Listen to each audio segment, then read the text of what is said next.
Você está ouvindo Rádio Bandeirantes Campinas, FM faixa estendida 85,7. Rádio Bandeirantes, fechada com você, fechada com a verdade.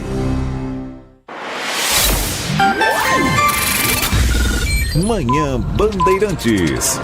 Oferecimento. Recap, Sindicato dos Postos de Combustíveis de Campinas e Região. Acesse recap.org.br. E Hospital São Luís Campinas. Acesse redditor.com.br.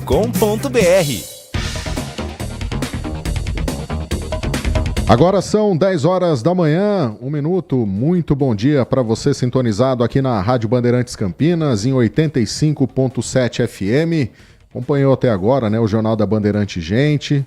Vamos seguir aqui com a programação local, né? Amanhã, a partir das 8 horas da manhã, tem mais Jornal da Bandeirante Gente. Agora, nós seguimos aqui com o Manhã Bandeirantes desta quinta-feira, 22 de fevereiro de 2024. Apresentação minha, Jean Espaduzano. Daqui a pouquinho, Thiago Prudente conosco também, para a gente falar dos assuntos aqui de hoje. Lembrando, né, que vamos até às 11h30 da manhã, tá bom? O Manhã Bandeirantes, que tem na mesa de som Gilberto Sufi, na central técnica Danilo Capucci. E lembrando que você pode participar aqui conosco pelo nosso WhatsApp, né? Você sabe o número, mas eu vou repetir aqui, tá bom? Se você não conseguiu anotar ainda, 97102-1493. Esse é o telefone para que você se manifeste, dê a sua opinião, faça o seu comentário. E mais uma vez, né, a gente reforça aqui. Concorde, discorde da gente, o importante é que você participe, que você se manifeste aqui junto com a gente no Manhã Bandeirantes, tá bom? O telefone então, 199-7102-1493. Esse é o nosso WhatsApp para que você entre em contato conosco e nos ajude a construir o Manhã Bandeirantes, tá bom? Vamos começar falando da previsão do tempo, né? Sempre importante, principalmente para você que vai sair de casa agora, vai para o seu compromisso e vai voltar só no final do dia. É importante saber como que o tempo vai se comportar nesse dia de hoje, né? Pois bem, a região metropolitana amanheceu sob o predomínio de sol, temperatura na casa dos 20 graus, segundo o CEPAGRE da Unicamp, né? E agora, né, temos uma forte influência do calor e umidade, e esse tempo permanece instável nos próximos dias, inclusive aqui na região. E a previsão para hoje é de céu parcialmente nublado a nublado já a partir da tarde, quando há previsão de chuvas, principalmente na forma de temporais,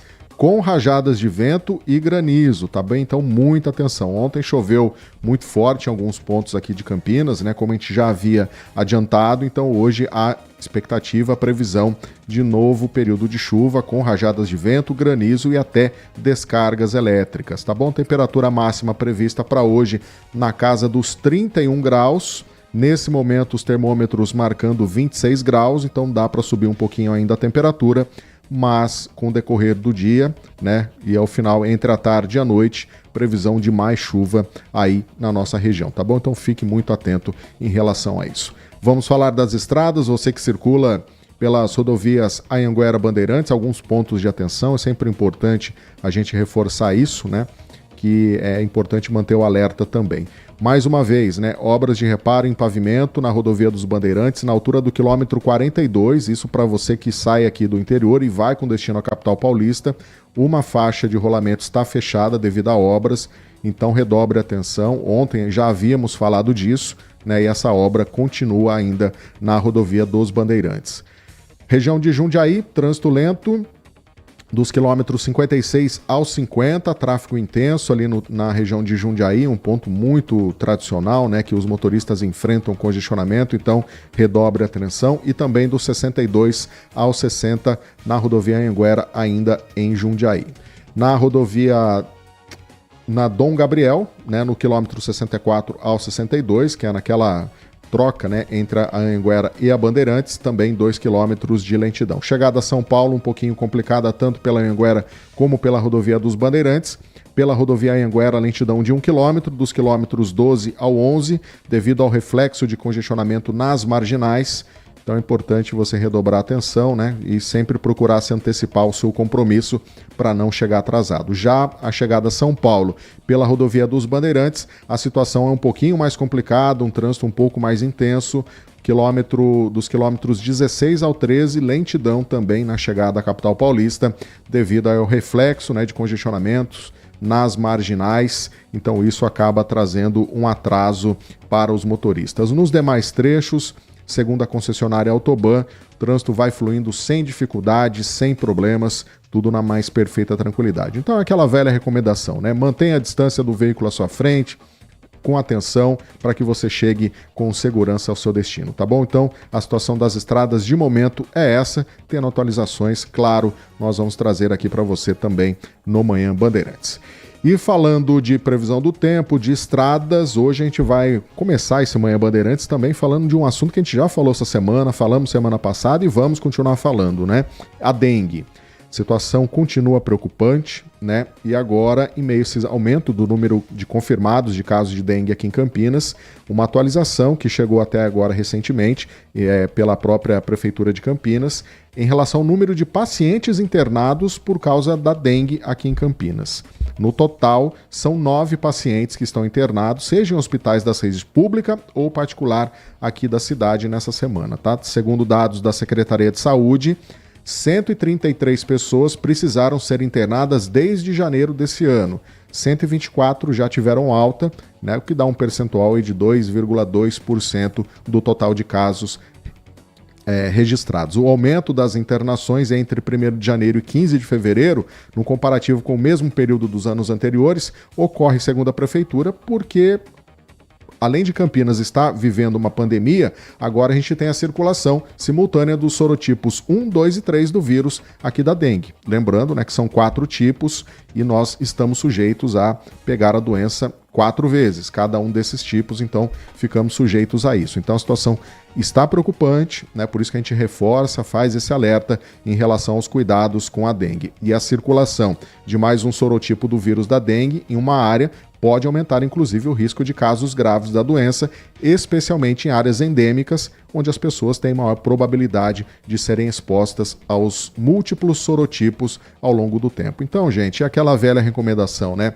Vamos fazer o nosso dever de casa, cada um dentro do seu quintal, do seu terreno, vamos procurar manter tudo limpinho, tudo organizado, para que a gente evite o acúmulo de água e a proliferação do mosquito Aedes aegypti. E, por outro lado, o poder público, claro, tem que fazer sim o papel dele para também minimizar esses efeitos. Mas os dados são alarmantes, são preocupantes, por isso que a gente reforça sempre aqui no Manhã Bandeirantes, né? É uma guerra que nós estamos há anos enfrentando e parece que a gente não aprende, a gente não consegue sair dessa situação e entra ano, sai ano, nós sempre falamos desse assunto. E com isso, né, com esse aumento do número de casos de dengue, sabe uma coisa que está aumentando muito aqui em Campinas, não só aqui em Campinas, mas enfim, em todo o Brasil, o aumento ou a procura, né, uma procura muito maior pelo uso de repelente, sabe por quê? Para se proteger, né, de evitar picadas ali, proteger o corpo para evitar pegar a dengue. E quem for acompanhar um pouquinho como que está essa movimentação em relação à procura pelo uso de repelentes e até a busca por isso nas farmácias, é o repórter da TV Bandeirantes, Guilherme Selegato. Vamos acompanhar a reportagem dele. Nos últimos dias, a procura por repelentes nessa farmácia cresceu quase 50%. Os estoques já estão ficando baixos e até repor os produtos está mais difícil, mesmo com o aumento no preço. As pessoas estão se preocupando com a dengue, né?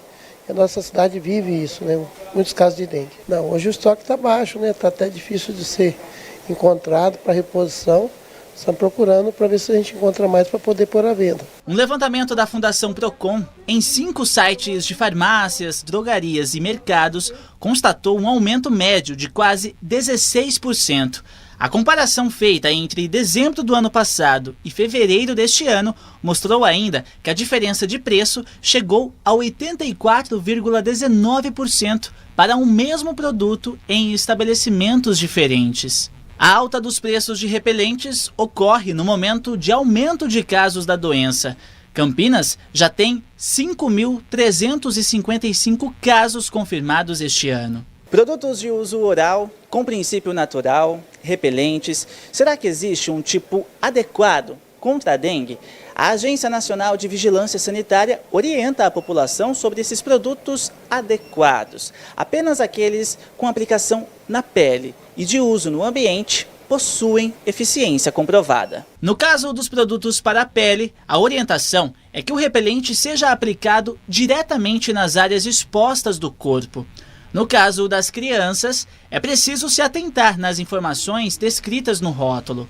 Todos os produtos precisam ter aprovação da Anvisa. Além desse cuidado, é importante lembrar das medidas preventivas que ajudam a combater o Aedes aegypti. A Evelyn, que procurou a farmácia logo cedo para fazer um teste de dengue, que deu positivo, sabe o quanto é ruim a doença. Muita fraqueza, não consigo comer, nem tomar água direito.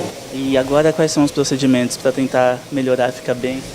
Tentar tomar os remédios certinho, né? Repouso. E estamos aí. Não é fácil, né? A gente tem que tentar se proteger de todas as formas para evitar aí que a gente contraia a dengue. Tiago Prudente, bom dia para você. Já comprou seu repelente? Usa ele, não tá usando? Tá se aventurando sem repelente? Como tá? Muito bom dia para você.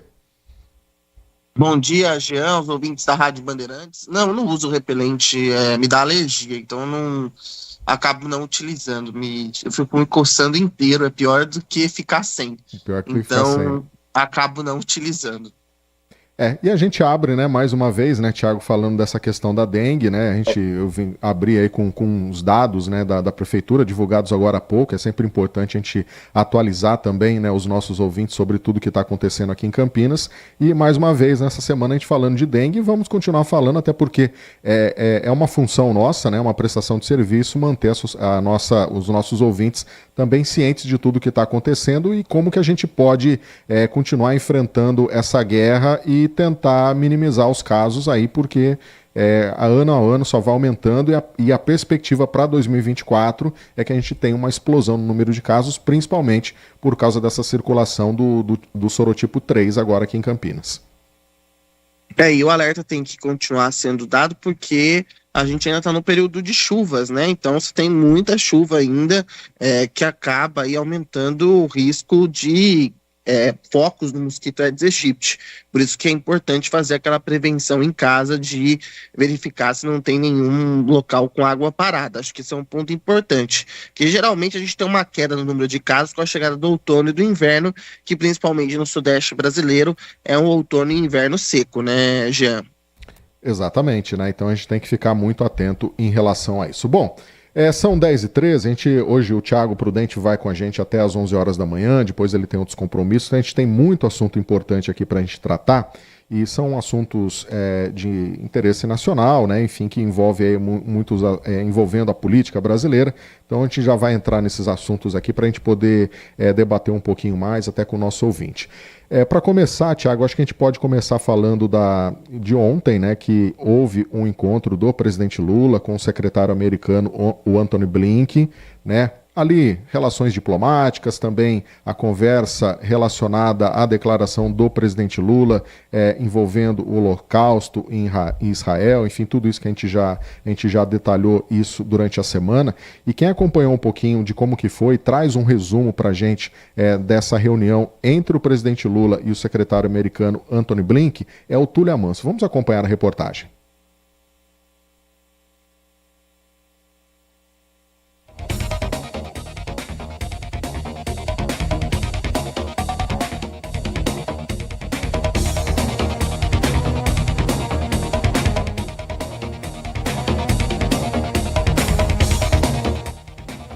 A reunião entre Lula e o secretário de Estado norte-americano Antony Blinken durou quase 2 horas, bem mais do que o previsto. Eles conversaram sobre combate à fome, transição energética e o esforço para o fim dos conflitos na Ucrânia e na faixa de Gaza. Na saída, o secretário de Estado, cargo que equivale a ministro das Relações Exteriores, disse que Brasil e Estados Unidos estão trabalhando juntos, tanto regional quanto globalmente, e que essa parceria é muito importante. Antony Blinken também elogiou a atuação do Brasil para reduzir as tensões entre Guiana e Venezuela e reforçou a posição norte-americana de que Nicolás Maduro deve garantir eleições limpas neste ano. Lula disse que está acompanhando. Segundo fontes aqui do Palácio do Planalto, a declaração polêmica do presidente Lula comparando os ataques militares de Israel à faixa de Gaza, a matança de judeus comandada por Adolf Hitler, não foi mencionada no encontro. Mas lá em Washington, a história foi outra. O porta-voz do Departamento de Estado americano, Matthew Miller, afirmou que Blinken teve a oportunidade de discutir o assunto com Lula e deixou claro que são comentários com os quais o governo americano não concorda. Lula tem recebido conselhos de ministros mais próximos para deixar claro que a fala foi uma crítica ao governo de Israel e não ao povo judeu. Por outro lado, fontes da diplomacia dizem que Israel não quer deixar o assunto esfriar para capitalizar politicamente. O ministro de Relações Exteriores, Mauro Vieira, disse que o governo de Netanyahu faz antidiplomacia e que a reação de Israel à fala de Lula é cortina de fumaça para tentar reduzir as críticas internacionais aos ataques em Gaza.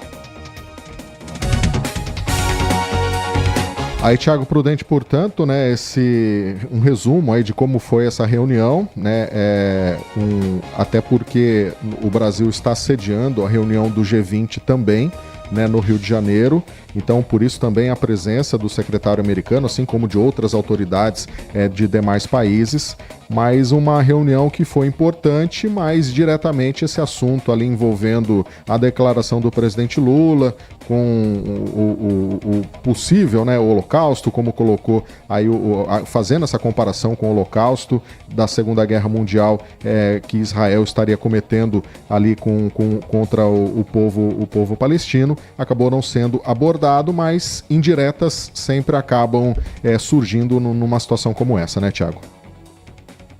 Bom, a informação que eu tenho não é a mesma do Túlio. Eu tenho informação de que o assunto foi abordado, sim. O Antony Blinken falou sobre o assunto, ele que tem um familiar que foi para um campo de concentração, lembrando que o Antony Blinken é judeu. É judeu. Ele falou sobre isso, perdão, ele chegou a falar sobre isso, e aí, pelo que eu conversei com pessoas do Palácio do Planalto, o presidente Lula disse que reforçava o apelo de mulheres e crianças, que tinha que ser feita a proteção, e ali chegou-se num ponto em comum que os dois defendiam essa proteção dos civis, mas com posições distintas sobre o que está acontecendo em Gaza. E aí tem uma questão que é importante, que a gente tem que ressaltar. Os Estados Unidos é o principal apoiador de Israel. Os Estados Unidos não vai fazer o tipo de crítica, e eu não estou falando da questão da fala do Hitler, estou falando das outras críticas que foram apontadas. Não Sim. vai fazer esse tipo de crítica, porque senão os Estados Unidos vai ser colocado no mesmo barco. Concorda, Jean? Concordo. Ele não vai fazer o mesmo tipo de crítica. Então, ele faz a defesa porque ele é o principal financiador de Israel. Então, tem esse ponto que é colocado. E a avaliação é que foi um encontro diplomático como qualquer outro, o que mostra a neutralidade dos países nesse assunto. Mas discordou do que o Lula falou. Apenas reforçou que discorda e segue o jogo, vida que segue, e vamos em frente. Essa é uma ação diplomática. No mundo diplomático isso é super natural, não tem nada de diferente. Como a ministra de Relações Exteriores da Alemanha, também questionada no Rio de Janeiro, diz que discorda da fala, mas observe, nenhum deles cita diretamente a presidência da República, ou faz um ataque, apenas diz que discorda da fala e faz o seu posicionamento sobre a guerra em Gaza. Inclusive, a Alemanha também defende que o que está acontecendo em Gaza é inaceitável. Então, a gente tem que entender o que é diplomacia. E aí, diante desse espaço, você entende o que Israel está fazendo agora, que eu não sei nem se dá para chamar de diplomacia, já é uma estratégia para atingir o seu público interno. Por que atingir o seu público interno? Eu estava acompanhando a imprensa israelense e eu notei que ontem já tinha protestos contra Netanyahu nas ruas de Israel. Então o governo tenta capitalizar isso para tentar criar um assunto para diminuir as tensões internas. E não está conseguindo. Então tem esse ponto que é muito importante para a gente avaliar. E só um detalhe, né, Jean? quando eu fiz a ressalva no começo da semana, logo depois da fala, que era importante condenar a fala do presidente Lula, que ela não foi adequada por uma série de fatores, e aí as pessoas podem fazer as suas avaliações, tem especialistas que vão dizer que há uma possibilidade de comparação, outros vão dizer que não, e aí é uma questão de visão, e eu estou aqui porque eu li artigos de todos os tipos, eu acho que você também deve ter lido, de especialistas que estudam história, especialistas em sociologia, especialistas no Holocausto, e aí a gente tem diversas opiniões. E aí, no começo da semana eu disse aqui, e aí fui criticado, de que esse assunto não estava repercutindo no mundo como se achava, que era um problema mais interno do que externo. Você lembra disso, Jean? Lembro, claro. E agora isso está se confirmando, agora todo mundo está falando isso. Eu falei do Sul Global, lembra que eu falei disso na segunda-feira aqui? Falamos do Sul Global, exatamente. Tava todo mundo falando sobre isso. Ontem, na abertura da reunião do G20, o que o Brasil falou, o ministro Mauro Vieira falou sobre as vozes do Sul Global que não têm armas nucleares e lutam pela paz. E que ele ainda citou, né, que ele não aceita o uso de forças para resolver diferenças, né? Ele deixou isso muito claro também no discurso dele na abertura do G20. Então tô aqui puxando uma sardinha pro meu lado, você tá entendendo? Porque fui criticado, falando que o que eu estava falando não tinha sentido. Bom, agora tá todo mundo falando o que eu falei na segunda-feira. Por isso que é importante, quando a gente vai fazer uma análise, sair só do factual, ficar só no factual, ampliar a análise para entender o que está acontecendo.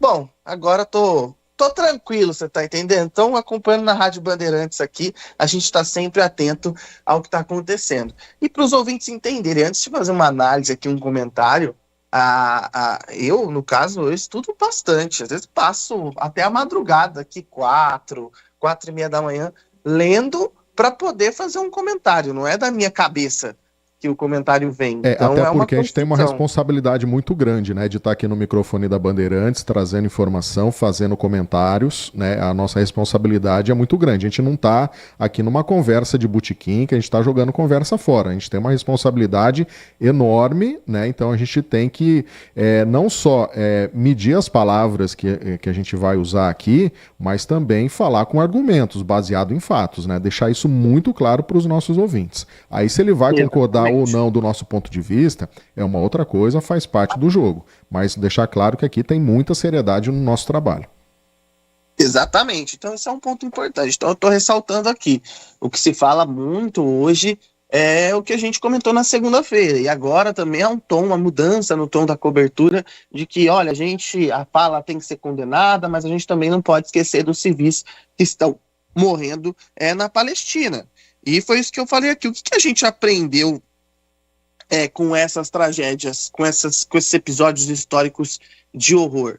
Lembra que eu falei disso aqui, Jean? Que era uma coisa que esse era um ponto central. E foi a abertura do seu comentário isso, né? Quando a gente foi abordar esse assunto, você começou exatamente falando isso. O que a gente aprendeu de tudo que já aconteceu até agora?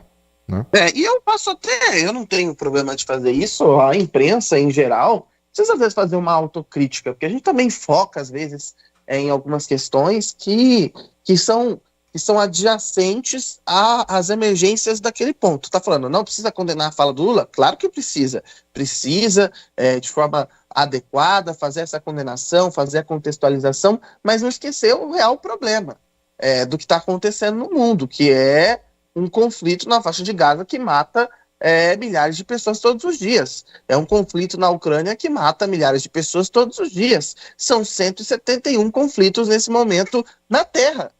171 conflitos.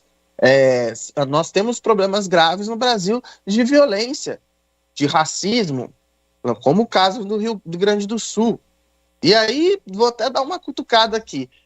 A gente falou sobre violência policial, da história da Vai-Vai, lembra? Sim. Que era uma coisa da década de 90, 80. Que retratava a época, né, da periferia de São Paulo, enfim, a atuação das forças policiais, enfim, todo um contexto, né? E aí muita gente falou que esse tipo de crítica não podia ser feita e tal. Eu acho que pode ser feita, mas tem que aguentar as consequências.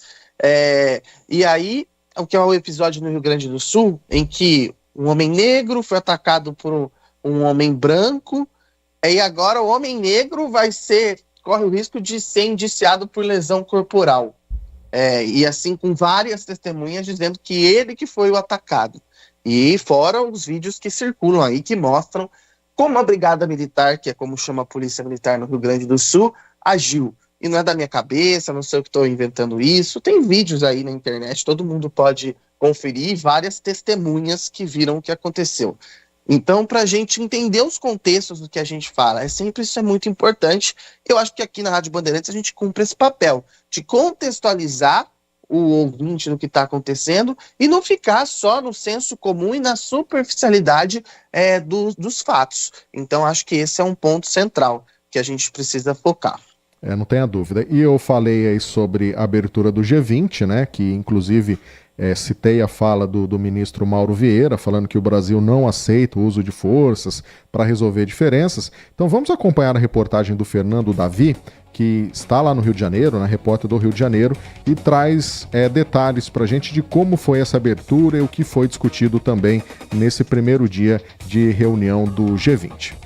O ministro Mauro Vieira abriu a reunião com um discurso focando nas prioridades do governo brasileiro, que ocupa a presidência do G20 até novembro: o combate à pobreza, a proteção do meio ambiente e a reforma em organismos internacionais como a OMC e, sobretudo, a ONU. As instituições multilaterais, contudo, não estão devidamente equipadas para lidar com os desafios atuais, como demonstrado pela inaceitável paralisia do Conselho de Segurança em relação aos conflitos em curso. Sem se aprofundar sobre as guerras na Ucrânia e em Gaza, Vieira ressaltou a importância de buscar soluções pacíficas para as tensões globais. O Brasil não aceita um mundo em que as diferenças são resolvidas pelo uso da força militar. Não é minimamente razoável que o mundo ultrapasse, e muito, a marca de 2 trilhões de dólares em gastos militares a cada ano. Durante toda a tarde, plenárias e encontros bilaterais foram realizados a portas fechadas. O evento reúne representantes de potências econômicas que juntas concentram quase 90% do PIB mundial, mas que têm divergências importantes em assuntos de interesse global. Estão presentes, por exemplo, o secretário de Estado americano Antony Blinken e o chanceler russo Sergei Lavrov. Lavrov citou o fornecimento de armas para a Ucrânia como um empecilho para o fim da guerra. Os Estados Unidos são o principal apoiador do governo ucraniano. A cúpula será retomada nesta quinta. A expectativa é que se chegue em um consenso para uma declaração conjunta. O encontro dos chanceleres serve como preparativo para a reunião dos chefes de Estado do G20, que acontece também no Rio de Janeiro, em novembro.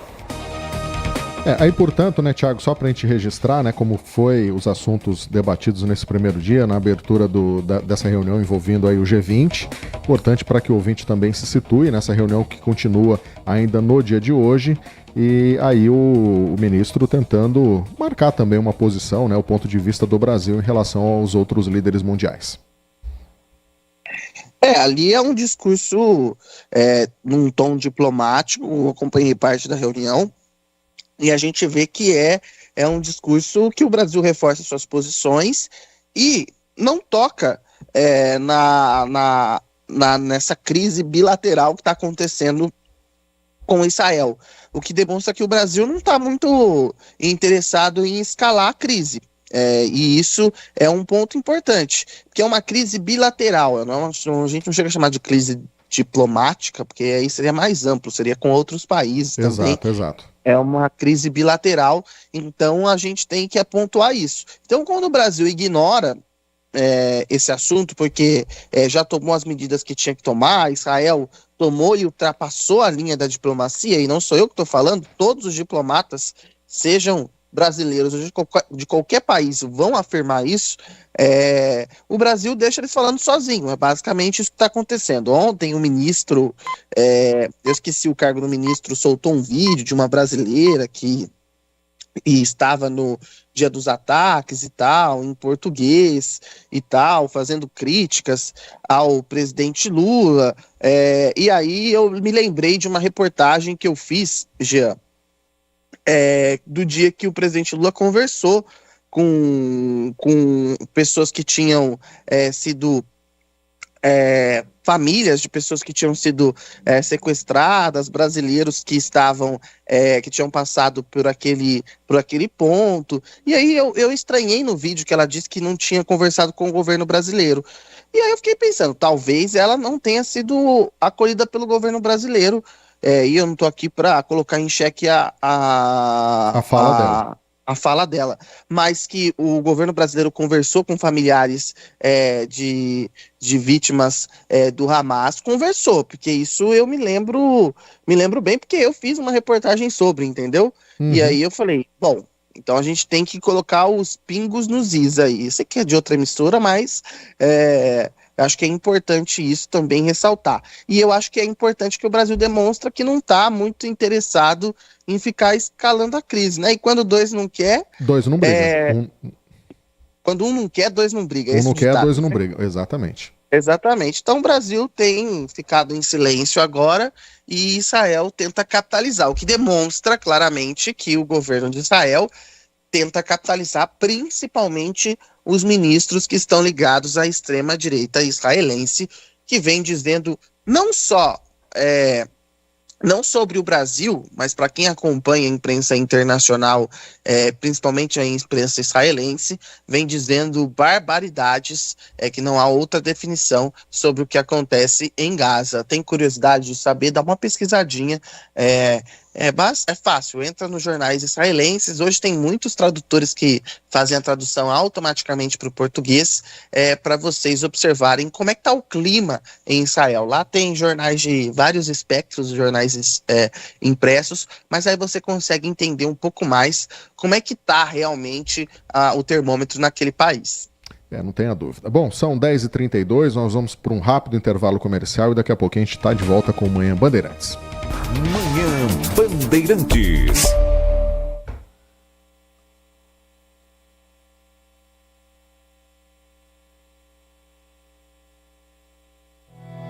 O Hospital São Luís Campinas está de portas abertas para atender você e sua família. Nosso propósito é oferecer um atendimento completo e de qualidade para os moradores de Campinas e região. Contamos com um centro cirúrgico de ponta com sala para cirurgia robótica, ambulatório com mais de 50 especialidades, exames de imagem, pronto-socorro adulto e infantil e maternidade. Atendemos diversos planos de saúde. Consulte o seu. Hospital São Luís Campinas. Feito para você. Consumidor, muitas vezes, a qualidade do combustível que você coloca no tanque do seu veículo pode ser tão diferente quanto o preço que você paga por ele. Por isso, procure abastecer em postos de sua confiança e exija sempre o cupom fiscal. É seu direito e a sua garantia. Recap, Sindicato dos Postos de Combustíveis de Campinas e Região. Acesse recap.org.br. Respeitar a natureza é cuidar dela. Algumas aves migratórias e mamíferos marinhos têm chegado às nossas praias com gripe aviária. O governo federal monitora a situação para manter segura a nossa agropecuária, a economia e o turismo. Se estiver curtindo a praia e encontrar animais doentes ou mortos, mantenha distância e informe ao Serviço Veterinário Oficial do Estado. Saiba mais em gov.br/gripe aviária. Brasil, União e Reconstrução. Governo Federal. São Luís Campinas, o maior e mais completo hospital da rede DOR na região, agora com novos convênios. Na programação da Rádio Bandeirantes Campinas, você tem voz ativa. 19971021493. Este é o nosso WhatsApp. Manhã Bandeirantes. Agora são 10h34, de volta com o Manhã Bandeirantes desta quinta-feira, 22 de fevereiro. E olha, pessoal, já falamos sobre esse assunto aqui antes, mas é sempre bom reforçar a mensagem para que todos fiquem bem informados. Vamos falar de um tema importante, que é a gripe aviária. Estamos em pleno verão e sabemos que muita gente adora aproveitar a praia nessa época, né? E sabe quem também adora curtir as nossas praias? As aves migratórias, que atravessam o continente com destino ao nosso litoral. Só que algumas delas podem estar com a gripe aviária, que já atingiu até alguns mamíferos marinhos. Desde o ano passado, quando foram registrados os primeiros focos entre animais silvestres nas nossas praias, o governo federal tem monitorado a situação para cuidar da nossa natureza e manter segura a produção de aves. Se estiver curtindo a praia e encontrar animais silvestres doentes ou mortos, é só não se aproximar e respeitar o espaço deles. Informe também o Serviço Veterinário Oficial do Estado. Para saber mais, visite o site gov.br/gripe aviária. Bora proteger o Brasil da gripe aviária, porque cuidar é da nossa natureza. Rádio Bandeirantes. Bom, registrando aqui as participações dos ouvintes, né, que estão entrando em contato com a gente pelo nosso WhatsApp. Lembrando que você pode participar, né, 97102-1493. Alguns ouvintes já se manifestando, viu, Tiago? Registrando aqui o Marco Silva, dando um bom dia para mim e para você, Tiago, e dando parabéns, viu, Tiago? Ele diz que você sempre com posicionamentos avalizados e coerentes sempre. Obrigado, viu, Marco, pela sua participação aqui conosco. Grato. E temos também participação dos ouvintes se manifestando pelo nosso WhatsApp. Vamos ouvir. Bom dia a todos, Didi Alê, Jean, Thiago. Falando um pouquinho sobre a dengue, estou observando atentamente tudo que vocês estão falando. Na época da Covid, nós tínhamos máscara doada pela prefeitura, álcool em gel. Vocês lembram, né? Logicamente que lembram. Sim. Por que não agora fazer uma campanha e fazer a doação, colocar lá nos mesmos locais que foram colocadas as máscaras, disponibilizar repelente? Disponibilizar repelente em hospitais, em postos de saúde, para a gente poder pegar, quem não tem condição de comprar, e passar para poder se prevenir. É uma boa ideia isso daí. Ao invés de ficar construindo piscinão aí, que não vai ser útil para ninguém, dá repelente pro povo, não é verdade? E, Thiago, é o seguinte, a gente tem um ditado popular que diz assim: nunca diga dessa água não beberei, porque um dia você pode precisar dela. Existem várias maneiras de se falar esse ditado. Mas eu acho que que o país não deveria ter quebrado a neutralidade como nós tínhamos antes da fala do presidente Lula. Então, eu vou dizer uma coisa, mas o meu único foco é a neutralidade, é o porquê que nós tínhamos que manter a neutralidade, tá bom? Porque isso aqui que aconteceu, esse fato que eu vou trazer, é uma formiguinha, mas é uma formiguinha que hoje em dia não vai acontecer mais. 15 corpos foram encontrados, 15 famílias tiveram o desfecho na tragédia de Brumadinho. Por quê? Porque um país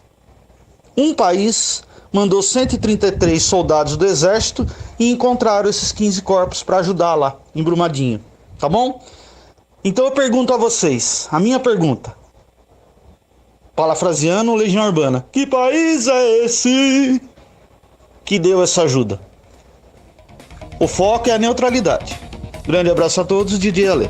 Obrigado, Didi Alê, pela sua participação aqui com a gente. Algum comentário em relação a isso que pontuou aí o Didi Alê, Thiago?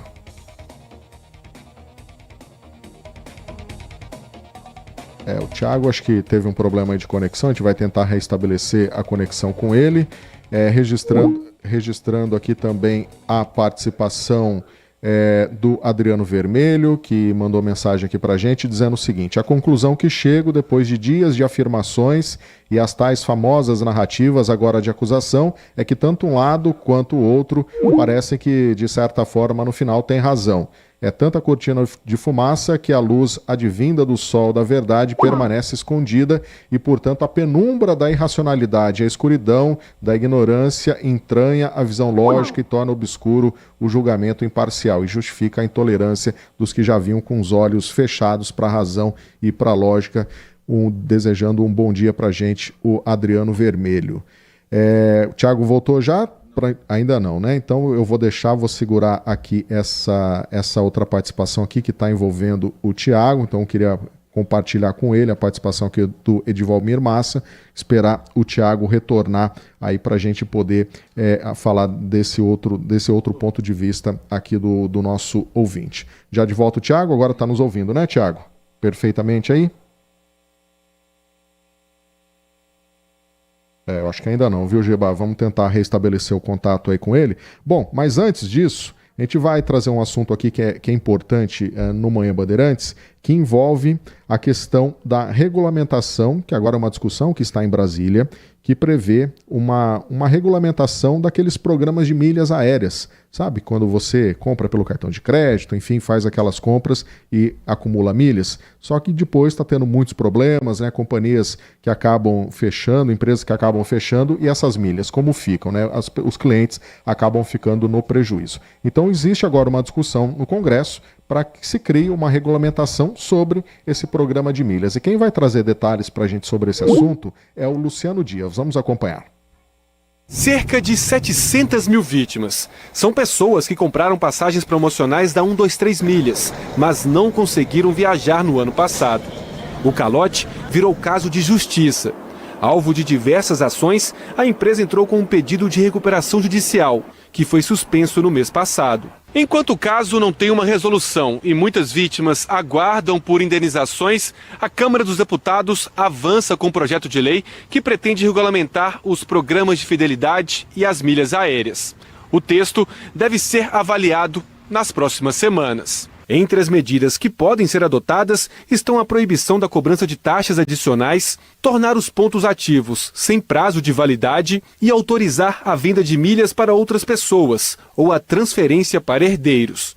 Para tentar evitar o que aconteceu com os clientes da 123 Milhas, outra regra prevê que a passagem aérea seja emitida na hora da venda ou transferência dos pontos. Tanto o consumidor ele vai saber os limites ali daquilo que ele pode esperar, como ele pode dispor das suas milhas, como ele pode transferir, como também para o prestador de serviço, como também para as empresas, quais são os limites para ela poder fazer essa comercialização, tanto diretamente com o consumidor quanto com os fornecedores. A Associação Brasileira das Empresas no Mercado de Fidelização defende a autorregulação do setor e pediu um debate mais aprofundado sobre o projeto de lei, para que o texto não inviabilize os programas de fidelidade e milhagem. Uma discussão importante, né, Thiago? Porque muita gente acaba investindo ou tentando fazer um pé de meia em milhas aéreas e aí depois, quando quer utilizar esse programa, acaba não tendo direito, né? Como foi o caso da 123 Milhas, que acabou falindo e deixou prejuízo aí para muita gente. Regulamentação é sempre importante, né, Jean? Porque regulamentação traz segurança, concorda, né? Claro. Segurança para as empresas, segurança para quem utiliza. Então, acho que é importante, é um tema que tem que avançar sem dúvida nenhuma. E aí, criar mecanismos para proteger o consumidor, as empresas também, e assim, quando tiver um problema, você tem aonde se apoiar. Para resolver aquele problema. E claro que esse projeto de lei vem diante dos problemas que estão sendo enfrentados com essas empresas. Mas eu sempre acho curioso que no Brasil esses projetos só começam a andar quando surge um problema, né, Jean? Antes ninguém se atenta a isso, então é importante. E se até o setor de milhas tem que regular, por que não as redes sociais não tem que também passar por regulação, as big techs também não tem que ser reguladas, né? Me chama a atenção isso, né? Como são dois pesos, duas medidas. Eu acredito que tudo que influencia, tem que ter poder decisório, e que as pessoas podem ser prejudicadas, tem que ter uma regulação para que elas possam recorrer caso sejam prejudicadas, sem dúvida nenhuma. E só pontuando, eu ouvi o comentário do Dialê, Jean, e eu vou usar um ditado popular também: não confunda alhos com bugalhos, é isso, né?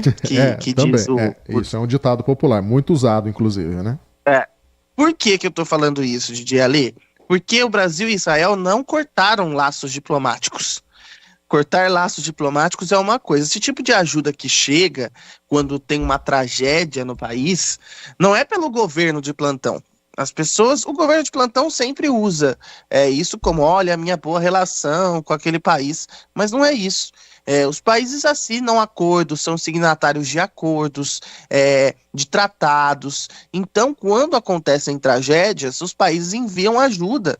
E isso é natural. Não é uma coisa, olha, que boa relação que eu tenho com aquele governo, com aquele outro governo eu não tenho, não vou mandar.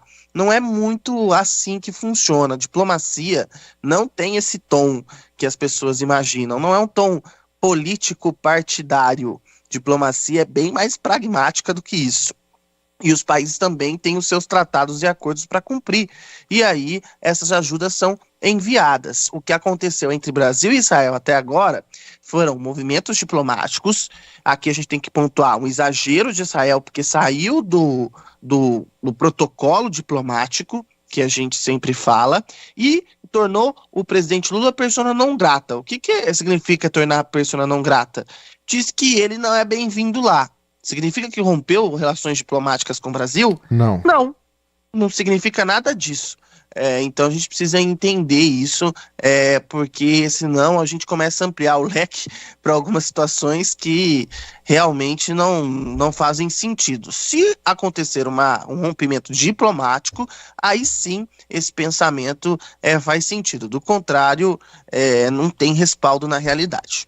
Não tenha dúvida. Bom, um outro assunto muito importante hoje, né, que vai ser amplamente falado também durante todos os telejornais, aí, em todos os canais de televisão, enfim, de rádio, enfim, é um assunto que vai chamar muita atenção, que é o esperado depoimento do ex-presidente Jair Bolsonaro, né, naquela investigação envolvendo a suposta participação dele ou não nos atos golpistas, né, com tudo aquilo que a gente viu no dia 8 de janeiro e até um desdobramento daquela operação desencadeada pela Polícia Federal. O ex-presidente tentou, por meio dos advogados, adiar o seu depoimento, colocar isso por uma data futura, alegou que não teve acesso aos documentos, aos autos, né, para que pudesse se defender. O ministro Alexandre de Moraes disse que não, que a defesa teve acesso a toda essa documentação e que manteve, né, o depoimento para esta quinta-feira, que está sendo tão aguardado, né, depois de toda essa tentativa de adiar esse depoimento por uma data futura. E quem vai trazer detalhes para a gente sobre isso, né, desse depoimento, a expectativa se Jair Bolsonaro vai falar ou não, é a Gabriela Veras. Vamos ouvir. A expectativa é que ele fique calado, viu? Até os 45 do segundo tempo, ontem à noite ainda, a defesa do ex-presidente Jair Bolsonaro entrou com um pedido no Supremo Tribunal Federal para que o ex-presidente Jair Bolsonaro não fosse obrigado necessariamente a prestar depoimento hoje. O ministro Alexandre de Moraes negou novamente, pela segunda vez, esse pedido da defesa dele. Portanto, o ex-presidente Jair Bolsonaro deverá prestar depoimento, além dele, todos os outros também investigados. Vou citar aqui um a um: Augusto Heleno, general e ex-ministro do GSI, o Gabinete de Segurança Institucional; Anderson Torres, que foi ministro da Justiça; Marcelo Costa, Câmara, coronel do Exército; Mário Fernandes, ex-ministro substituto da Secretaria-Geral da Presidência; Tércio Arnold, ex-assessor de Bolsonaro; Almir Garnier, ex-comandante-geral da Marinha; Valdemar Costa Neto, presidente do PL, partido do ex-presidente Jair Bolsonaro; Paulo Sérgio Nogueira, ex-ministro da Defesa; Cleverson Ney Magalhães, coronel do Exército; Walter Braga Neto, ex-ministro e ex-candidato a vice de Bolsonaro; Bernardo Romão Correia Neto, coronel do Exército; e Ronald Ferreira de Araújo Júnior, oficial do Exército. Como você disse, hoje é um dia bem cheio, principalmente durante a tarde aqui em Brasília. Tem a posse do ministro Flávio Dino, que chega aí ao Supremo Tribunal Federal, mas durante toda a tarde também a expectativa é que a Polícia Federal faça os depoimentos desses investigados. Todos vão acontecer no mesmo momento, na sede da Polícia Federal, exatamente para impedir que eles combinem versões. Então a expectativa, apesar de ter ali uma ideia de que o ex-presidente Jair Bolsonaro não vai falar, não vai responder às perguntas e vai ficar calado exatamente por conta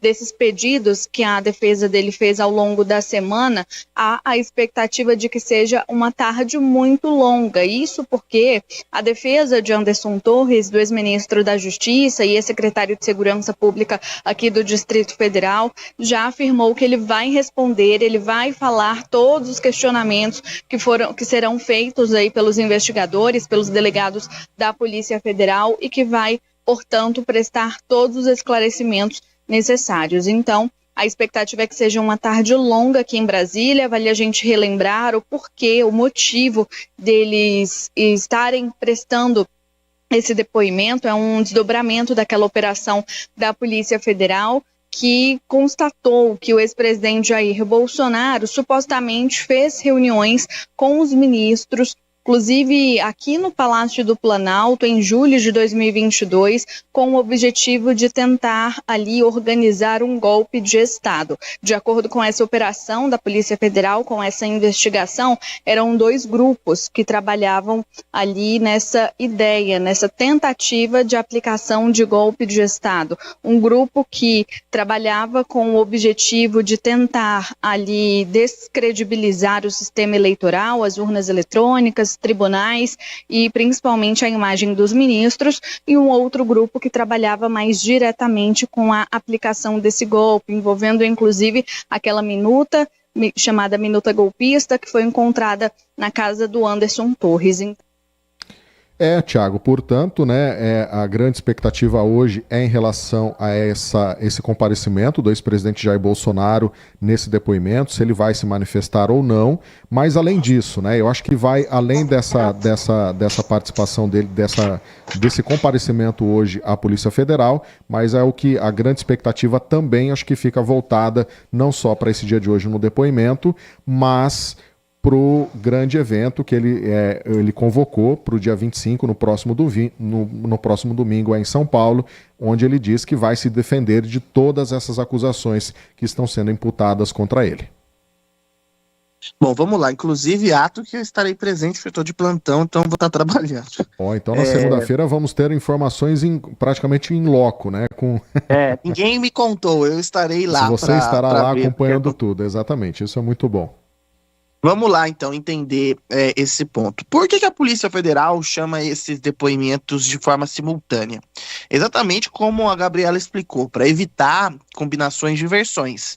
E, durante os depoimentos, se eles percebem contradições, eles vão colocando essas contradições para os diversos investigados que estão ali prestando depoimento. Não investigados, porque nem todo mundo é investigado.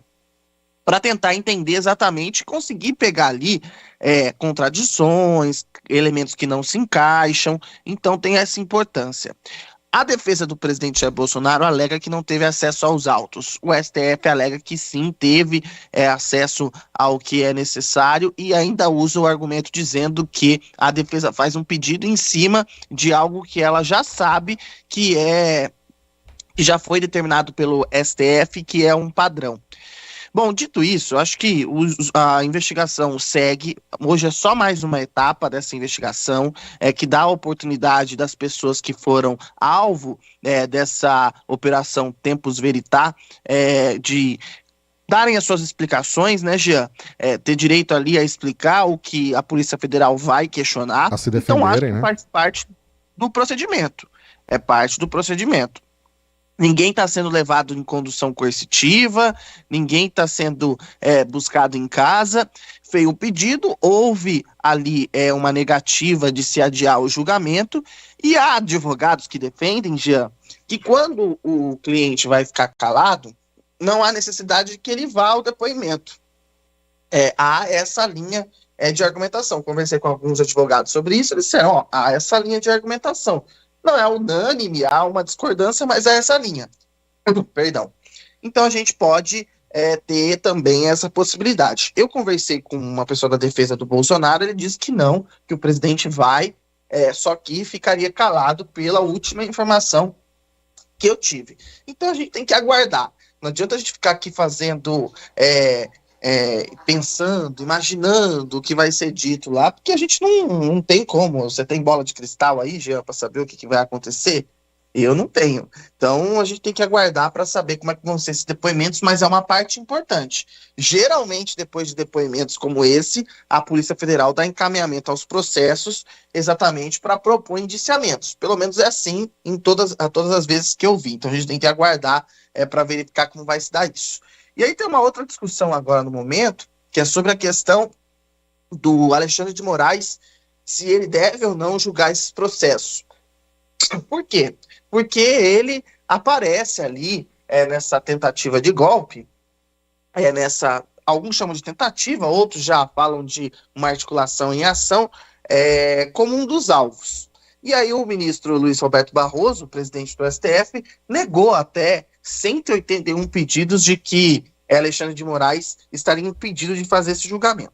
Eu tenho um posicionamento muito próximo do que o professor Walter Mariovich, que é um constitucionalista e nesse tema, sempre diz, de que Alexandre de Moraes deveria deixar o caso, porque o nome dele aparece diretamente. Eu tenho essa visão, exatamente. Como eu fiz a defesa dos abusos da Lava Jato, sempre coloquei aqui, apontei eles, eu não tenho problema nenhum de fazer esse apontamento também quando falo de casos em que o presidente Jair Bolsonaro é alvo. Eu não tenho problema nenhum com isso. Então, eu acho que Alexandre de Moraes não deveria ser o juiz que está coordenando. Mas aí, também tem juristas que defendem o seguinte, Jean, e aí eu queria que você pegasse aí, pega a lista de ministros do STF, que a gente tem. Aí eu queria que ele pontue o seguinte, que ministro não foi atacado por Bolsonaro, que ministro durante não o teve em mandato algum dele momento um ataque de Bolsonaro. Ele falou, é muito difícil. O André Ele falou, Mendonça, que foi indicado por ele.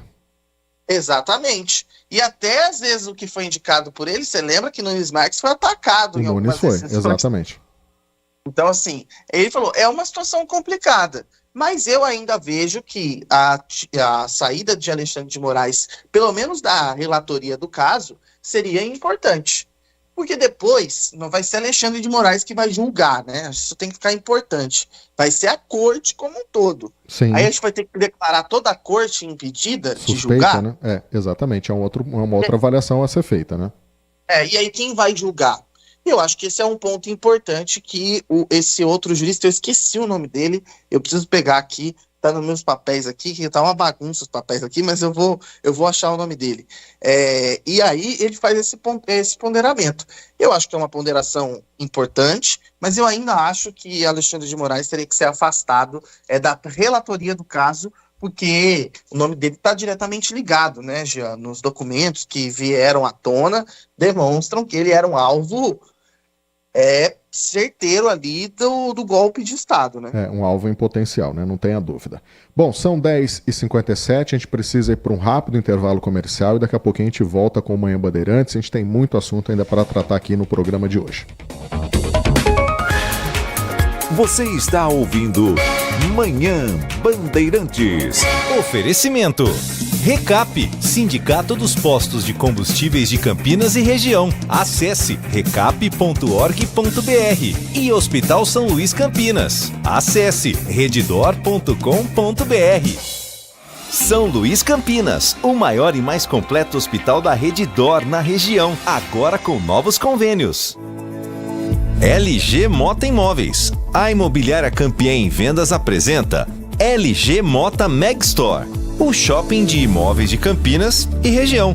Uma mega estrutura no coração do Cambuí, na Avenida Coronel Silva Teles 387, esquina com a Rua Coronel Quirino. São 60 empreendimentos no mesmo lugar, direto dos principais incorporadores do país. São imóveis comerciais e residenciais. Para moradia ou investimento, nosso telefone é 19 3722 7740 e nossas redes sociais, @LG Mota Imóveis. Assista ao programa Circuito Imobiliário todo sábado, às 8h30 da manhã, na Band Mais TV.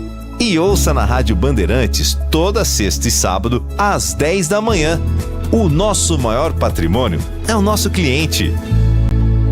Respeitar a natureza é cuidar dela. Algumas aves migratórias e mamíferos marinhos têm chegado às nossas praias com gripe aviária. O governo federal monitora a situação para manter seguro. Respeitar a natureza é cuidar dela. Litoral. Só que agora aproveitar dia 22 de fevereiro. Usar etanol ajuda a manter o ar que a gente respira melhor. E é melhor até pro motor do carro. O etanol é bom pro Brasil também. Ele é produzido aqui e com tecnologia 100% nacional. Conclusão, vai de etanol, é bom pra você, pro carro, pro Brasil e pro planeta. Vai de etanol. São Luís Campinas, o maior e mais completo hospital da Redidor na região, agora com novos convênios. Consumidor. Muitas vezes, a qualidade do combustível que você coloca no tanque do seu veículo pode ser tão diferente quanto o preço que você paga por ele. Por isso, procure abastecer em postos de sua confiança e exija sempre o cupom fiscal. É seu direito e a sua garantia. Recap, Sindicato dos Postos de Combustíveis de Campinas e Região. Acesse recap.org.br. A Rádio Bandeirantes Campinas é multiplataforma e você pode ouvi-la em qualquer lugar. No FM 85,7, nos aplicativos para celular, na Alexa. Alexa, ouvir Rádio Bandeirantes Campinas. Bem-vindo à Rádio Bandeirantes Campinas. Iniciando a rádio. radiobandeirantes.campinas.com.br. Notícia, esporte, opinião com credibilidade. Rádio Bandeirantes. Fechada com você. Fechada com a verdade. O Hospital São Luís Campinas está de portas abertas para atender você e sua família. Nosso propósito é oferecer um atendimento completo e de qualidade para os moradores de Campinas e região. Contamos com um centro cirúrgico de ponta com sala para cirurgia robótica, ambulatório com mais de 50 especialidades, exames de imagem, pronto-socorro adulto e infantil e maternidade. Atendemos diversos planos de saúde. Consulte o seu. Hospital São Luís Campinas. Feito para você. Manhã Bandeirantes. Agora são 11 horas, 1 minuto, de volta com o Manhã Bandeirantes. Tiago Prudente, antes da gente entrar aqui com o nosso assunto de hoje, com a nossa entrevistada, Roberta Mantovani dos Reis, gerente de educação para a mobilidade aqui da INDEC, nós vamos falar de um assunto importante aqui da cidade, que é o Plano de Segurança Viária de Campinas. Você quer fazer um comentário, é isso? Eu recebi aqui uma mensagem pelo Instagram do Ulisses Ubner. Me disse o seguinte, falou assim, perguntou por que eu tô um pouco mais cansado para falar, é porque eu tô gripado, então fica um pouco mais difícil para falar, por isso que às vezes eu tô dando essas pausas. E aí ele fez o seguinte comentário, falou, tá aproveitando, né, Tiago? Agora que as contradições de ambos os lados aparecem, você tá aproveitando. Acho que ele tá falando sobre a questão aí do julgamento envolvendo o golpe, a questão da Lava Jato, e aí aquela questão que eu sempre pontuo, né? Quando a gente é coerente com o assunto, a gente não muda conforme a predileção política, né, Jean? Fica mais fácil, né? Fica mais fácil. Pro Litos. Exatamente, não tem que ficar indo e voltando nos pontos de vista, né? É exatamente isso que é importante. Bom, são 11 horas e 2 minutos. Tiago, hoje nós preparamos uma entrevista aqui no Manhã Bandeirantes para a gente falar de um assunto importante. A gente está falando de questão de segurança viária, de mobilidade urbana, né? E recentemente, a questão de uma semana, a prefeitura lançou um plano de segurança viária que envolve, né, que vai até um plano que vai ser executado até o ano de 2032. São, né, esse plano que estabelece políticas públicas de segurança viária que vão ser adotadas por o município para tornar o trânsito mais seguro, sustentável e acessível. É um tema importante, a gente fala, né, porque a gente se desloca pela cidade, enfim, seja pelo transporte público, pelo carro ou até mesmo a pé, então é importante a gente discutir esse assunto. Pois bem, a gente solicitou então um representante, né, da INDEC para que pudesse falar conosco sobre esse assunto, e quem gentilmente está nos atendendo nesse momento para a gente falar um pouquinho desse assunto, Tiago, é a Roberta dos Reis Mantovani, ela é que é gerente de educação para a mobilidade urbana da INDEC. Tudo bem, Roberta? Muito bom dia, obrigado por nos atender aqui para a gente falar desse assunto importante aqui para a cidade de Campinas. Muito bom dia, obrigada pela oportunidade de falarmos sobre esse assunto que é tão importante. Deixa eu arrumar um pouquinho a minha câmera aqui para vocês me verem melhor, acho que ficou melhor assim, não? Isso, perfeito. Obrigada pela oportunidade, bom dia a todos os ouvintes e que tenhamos aqui um bom bate-papo a respeito desse assunto que é tão importante para a vida de todos nós. É muito importante, né? E o grande objetivo de tudo isso, né? A gente vai, obviamente, falar isso durante a nossa conversa, né? Porque todo esse plano, ele está baseado em 6 eixos de atuação, né, Roberta? Isso. Então, é isso que vai balizar, mas o grande objetivo com isso é diminuir o número de mortes, né? Deixar um trânsito mais seguro para a nossa população. Eu queria começar que você falasse sobre isso, né? Desse grande objetivo, que é tornar um trânsito mais seguro, diminuir o número de mortes aqui na cidade de Campinas. Isso mesmo, já o plano nasce, né, com esse propósito de salvar vidas no trânsito. Ele nasce fundamentado em dois conceitos que são muito importantes da gente entender e discutir socialmente, né, que é o conceito da visão zero e dos sistemas seguros, que estão baseados, que está baseado basicamente assim em alguns pilares, né, que são extremamente importantes. O primeiro deles é de que a gente compreenda e aceite de que nenhuma morte no trânsito é aceitável, que os seres humanos são os vulneráveis, né? Nós somos vulneráveis, o nosso corpo é vulnerável, né, aos impactos nas colisões de trânsito, que essa responsabilidade por salvar vidas e por ter um trânsito de fato seguro é uma responsabilidade compartilhada, né, que essa gestão ela tem que ser sempre proativa e que ela tem sempre preventiva, né, e que o sistema que a gente vai construindo, ele tem que ser resiliente, então ele tem que ser construído de tal forma que se a colisão, né, o sinistro de trânsito acontecer, de que ninguém pague com a vida por isso, né, ou fique com uma lesão definitiva. Então, o plano, ele nasce, né, com esses fundamentos, nasce alinhado à década mundial, global, né, de ações pela segurança no trânsito, estabelecidas pela ONU, e alinhado também ao Plano Nacional de Mortes e Lesões no Trânsito daqui do Brasil. Perfeito. Tiago Prudente conosco aqui, Roberta dos Reis Mantovani, gerente de Educação para a Mobilidade Urbana, à sua disposição também, Tiago. Bom dia, muito obrigado pela participação aqui no Manhã Bandeirantes. Eu queria fazer um questionamento, porque quando a gente fala sobre a questão da educação no trânsito, eu sei que não é um assunto isolado, porque quando a gente fala de educação, é algo geral, e eu não estou falando de educação para o ouvinte entender, educação acadêmica, eu estou falando de como se comportar, né, e acho que o trânsito é bem isso também, né, de como saber se comportar e respeitar o próximo. Qual que é a questão do uso do celular nesse respeito no trânsito? É preciso que as pessoas entendam que ele é realmente um aparelho perigoso para quem está dirigindo? E eu queria saber também, porque hoje há multas pesadas para quem dirige e usa o celular. Elas não surtiram efeito nessa questão da educação? E eu queria que você também comentasse sobre isso, a questão da punição, que é quando a gente aplica a multa, para que a pessoa aprenda. Eu sei que ela, pelo menos pelo que eu entendo, é com o objetivo de criar esse senso de que a pessoa entenda que ela não pode fazer aquilo. Queria que você também falasse sobre isso. É uma ótima pergunta. O celular hoje é um dos fatores de riscos, causadores, né, das colisões, dos sinistros de trânsito, principalmente porque é uma tecnologia nova. Acho que de uma certa forma todos nós estamos aprendendo a usar essa tecnologia e entender como usá-la de maneira segura, de maneira adequada em todos os momentos da nossa vida, né?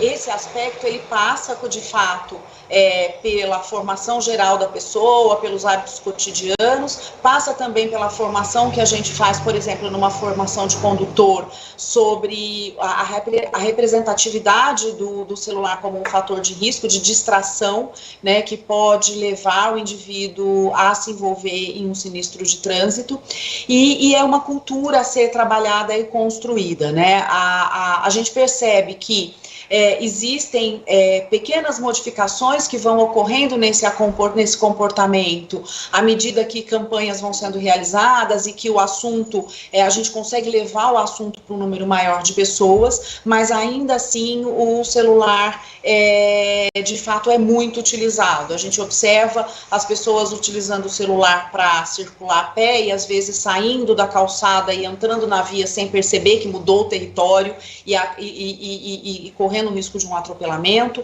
Nós percebemos motociclistas utilizando às vezes o celular enquanto conduzem, às vezes até enfiado assim dentro do capacete, sabe?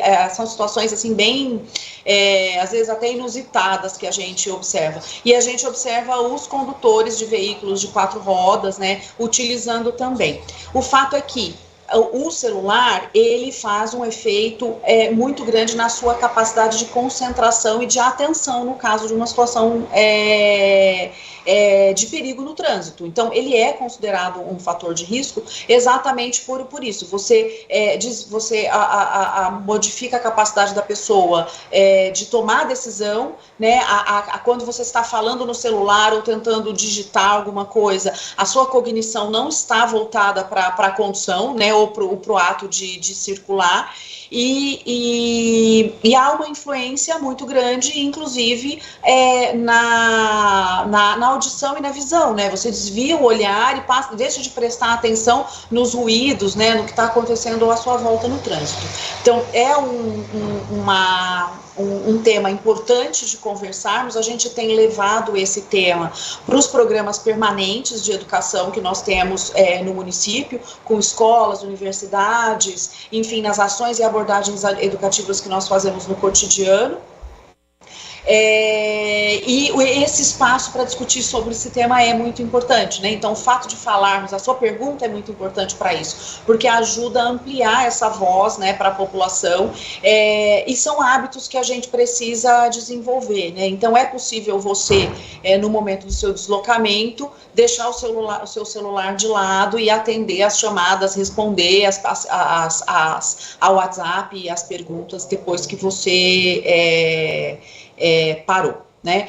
De fato, para ter um sistema seguro, a gente precisa da soma dessas ações em educação, comunicação, fiscalização, gestão de dados, para a gente entender, de fato, como esses fatores ocorrem, em que situações, com que pessoas, de que maneira, para que a gente possa ir qualificando as nossas políticas públicas nesse sentido. Então, temos avanços, são avanços pequenos nesse sentido, temos feito trabalhos integrados às políticas gerais que nós temos, e precisamos continuar avançando e aprofundando esse tema para conseguirmos que haja uma mudança de comportamento em toda a sociedade.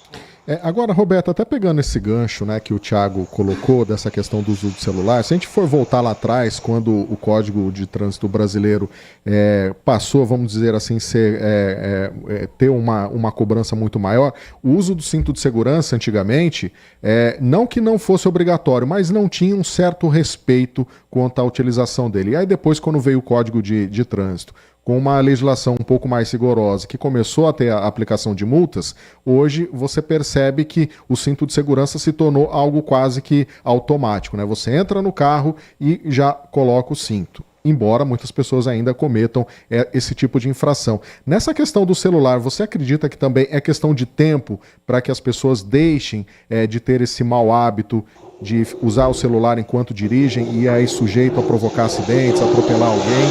Você acha que é questão de trabalhar a consciência dessas pessoas? Porque assim, todo mundo sabe que é errado, mas na hora de colocar em prática não coloca isso em ação. Então, é uma questão de tempo e de fato da gente continuar com as políticas, né, com as ações e as políticas públicas para dissuadir esses comportamentos, né, dissuadir a população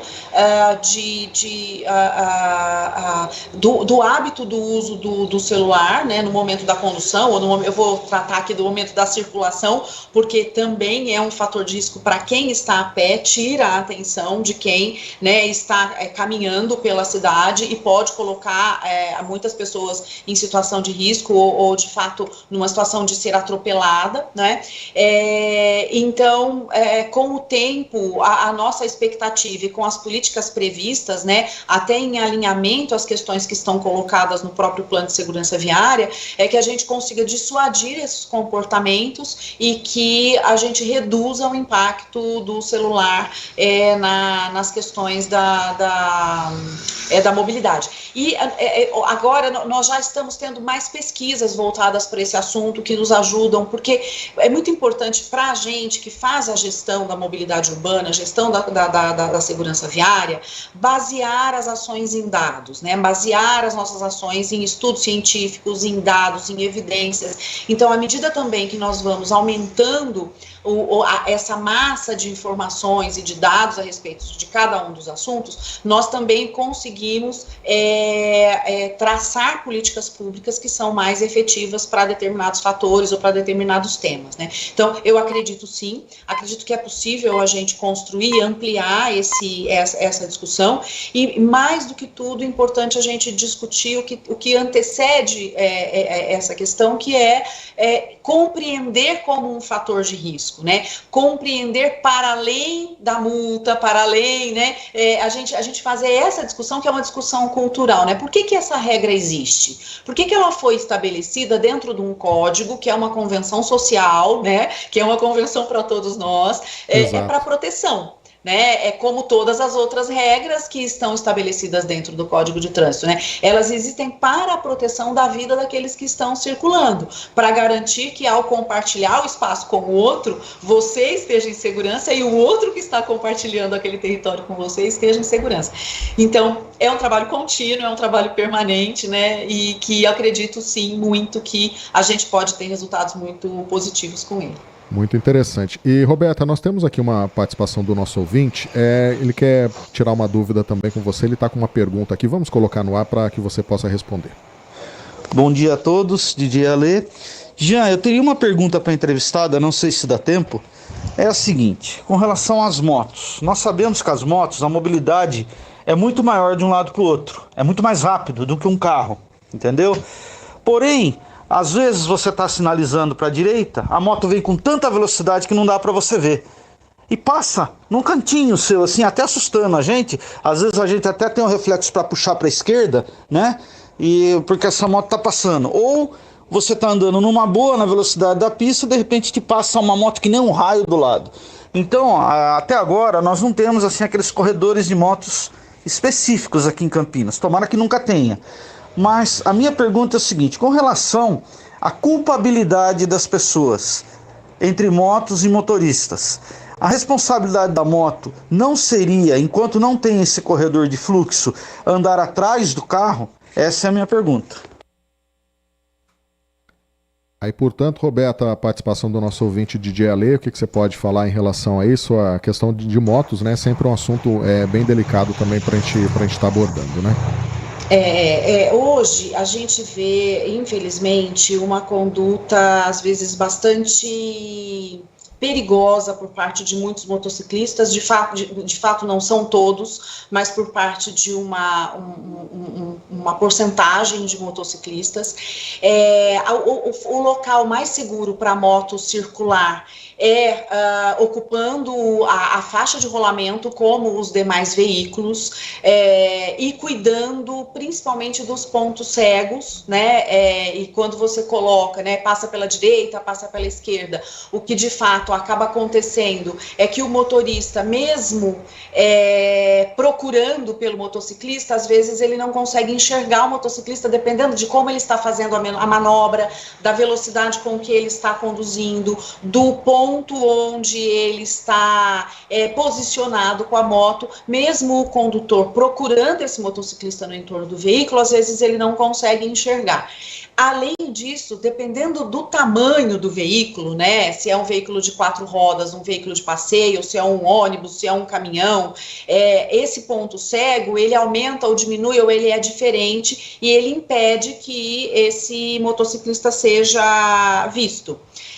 Então, há sempre a necessidade de que todos que estejam circulando tenham esse cuidado com a segurança. Então, tanto os motoristas sinalizem sempre as suas manobras para que a trajetória do seu veículo seja vista e percebida pelos outros condutores, né, pelos outros usuários da via, sejam motociclistas, sejam pedestres, sejam ciclistas, que são mais vulneráveis, e aí a gente está falando de fato de uma pessoa que está em maior vulnerabilidade comparado com as pessoas que estão dentro de veículos de 4 rodas, né? Então o código, ele inclusive estabelece essa questão, né, de que os maiores são responsáveis pelos menores, né, e de que todos são responsáveis pelo pedestre, né? O código, ele estabelece isso como uma regra. Então, essas questões da segurança, elas são importantes de serem observadas. Então, são importantes de serem observadas pelo condutor, né, pelas pessoas que estão em trânsito e pelo motociclista. Então, quando o motociclista assume o risco de fazer as manobras, né, sem sinalizar ou sem considerar as regras que são as regras corretas de circulação para o veículo estar em segurança, ele aumenta o risco para ele mesmo, né, também. Então, é importante que tanto um quanto o outro tenham responsabilidades por essa questão de risco e que o motociclista se atente para essas regras de segurança que estão estabelecidas no código, né? Elas estão colocadas. Então, o fato de o código permitir que ele pode fazer a passagem, né, entre os veículos ali pelo corredor, não dá ao motociclista essa liberdade de fazer todas as ultrapassagens, ultrapassar por todos os lados, fazer as manobras arriscadas, passando muito próximo ao veículo em circulação, enfim. Então, essas questões, elas são questões que precisam ser observadas por todos. Perfeito. Roberta dos Reis Mantovani, gerente de educação para mobilidade da INDEC, muito obrigado pela sua participação, pelos seus esclarecimentos aqui no Manhã Bandeirantes. Um bom dia para você e até uma próxima oportunidade. Um bom dia para vocês, muito obrigada, e que consigamos, de fato, reduzir os óbitos por sinistros de trânsito em Campinas e temos uma cidade cada vez mais segura para circular. Muito obrigado. Muito obrigado. A gente espera, né, que uma cidade muito mais segura para todo mundo, né? Seja pedestre, seja condutor. Um assunto importante, né, Thiago, da gente sempre estar abordando, a gente trazer os pontos de vista aí das autoridades, dos especialistas, para que a gente possa ter uma cidade fluindo, né, com uma segurança um pouco melhor, né? Então é importante a gente trazer esses assuntos aqui também. Bom, são 11h21, Thiago. Oi, pode falar, Thiago. Não, é que o meu áudio falhou aqui, achei que estava em silêncio, por isso que eu entrei. Não, só para a gente pontuar, isso daí são assuntos importantes. Bom, Thiago, algumas participações aqui chegando dos nossos ouvintes. Registrar aqui rapidamente o André Meirelles, ele está desejando um bom dia para a gente. Boa indicação do Thiago sobre pesquisar nos jornais israelenses, mas atentar para particularidades, como por exemplo, o Benjamin Netanyahu é o proprietário do jornal Israel Today. Então, né, ele deixa aqui reticências, abraços. É importante, né, a gente ficar atento e saber aonde que você está pesquisando também e qual é o viés de cada veículo, né? Isso é importantíssimo também. A gente tem que lembrar que existem, que isso não é uma coisa que a gente fala muito, mas existem diferentes veículos, né, e formas. Por exemplo, o jornalismo brasileiro é muito baseado no jornalismo americano, né, mas o jornalismo europeu é um pouco diferente do jornalismo que é aplicado nos Estados Unidos. Diferente no sentido de abordagens e tal, é uma questão acadêmica, que eu não vou ficar levantando aqui. Então, é bom, quando você vai pesquisar também, entender a inclinação daquele veículo que você tá. Inclinação não é a palavra, é a linha editorial daquele veículo que você vai pesquisar, e aí é sempre bom você pesquisar em vários veículos. Quando eu vou na imprensa de um outro país para ver como é que está repercutindo aquele assunto lá, eu pesquiso em vários jornais, pelo menos uns 5 diferentes, para ter uma noção exata, né, Jean, do que está acontecendo, né? Não tenha dúvida, né? É importante pesquisar e saber de onde que você está buscando as informações. Agora, Thiago, um outro assunto importante aqui que é notícia no mundo inteiro, e nós havíamos falado na época do julgamento, e hoje saiu a condenação do ex-jogador, não, né? Vamos colocar assim, do jogador Daniel Alves, ele que foi condenado aí depois de... Ele já está detido há 13 meses e hoje saiu a sentença, Daniel Alves condenado pelo crime de estupro lá na Espanha. Quem traz os detalhes pra gente sobre isso é a Beatriz Ferretti. Vamos acompanhar.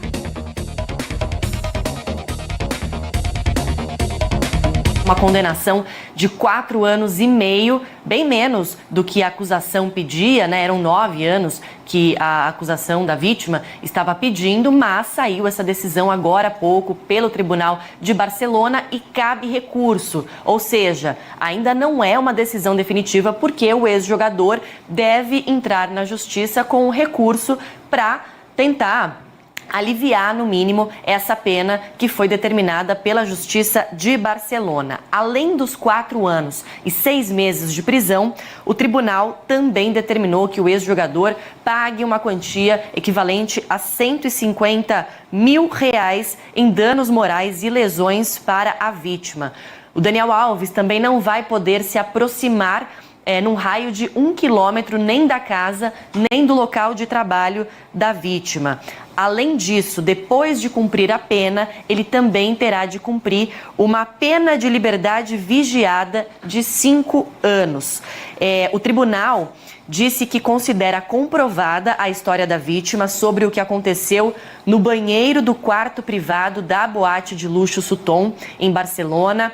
E aí eu tô aqui com a decisão. Eles dizem assim: Daniel Alves, de repente, agarrou a denunciante, atirando-a ao chão e impedindo-a de se mexer.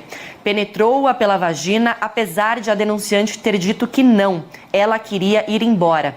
Os magistrados entendem que isto cumpre com um tipo de ausência de consentimento com uso de violência e acesso carnal.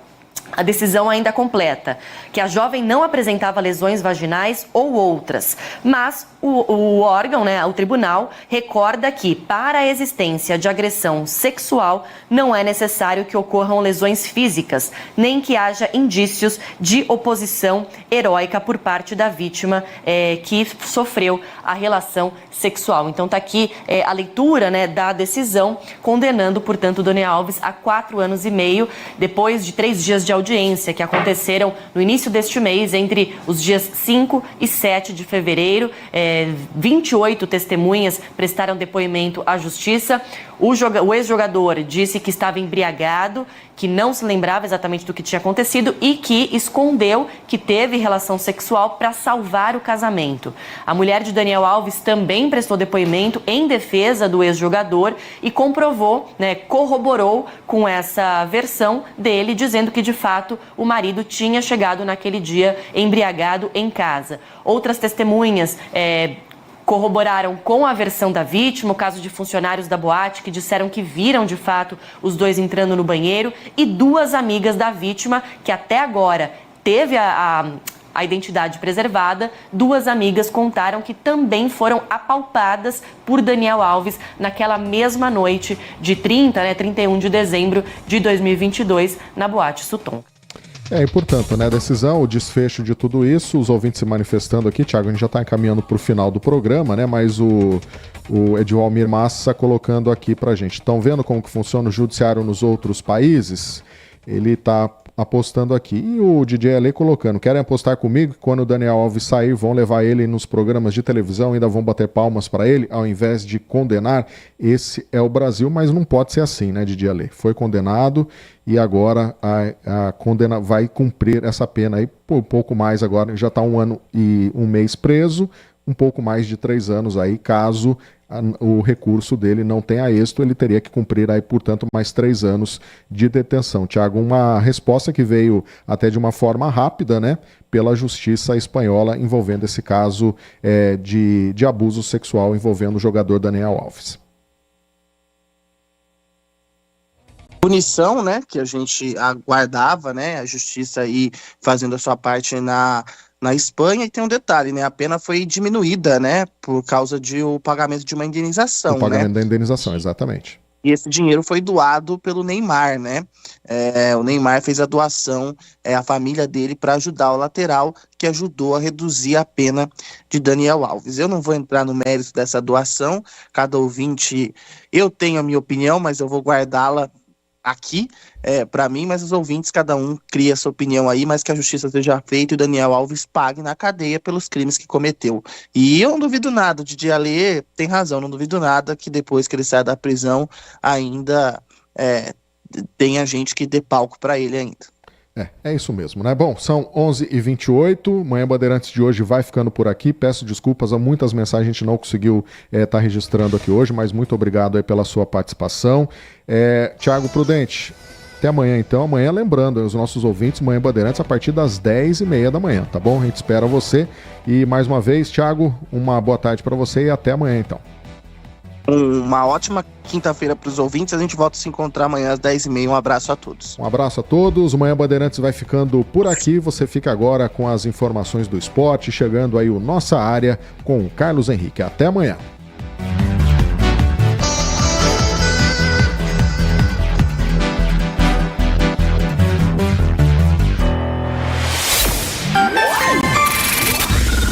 Manhã Bandeirantes. Oferecimento. Recap, Sindicato dos Postos de Combustíveis de Campinas e Região. Acesse recap.org.br. E Hospital São Luís Campinas. Acesse redditor.com.br. Você está ouvindo o Rádio Bandeirantes Campinas. FM faixa estendida 85,7. Rádio Bandeirantes.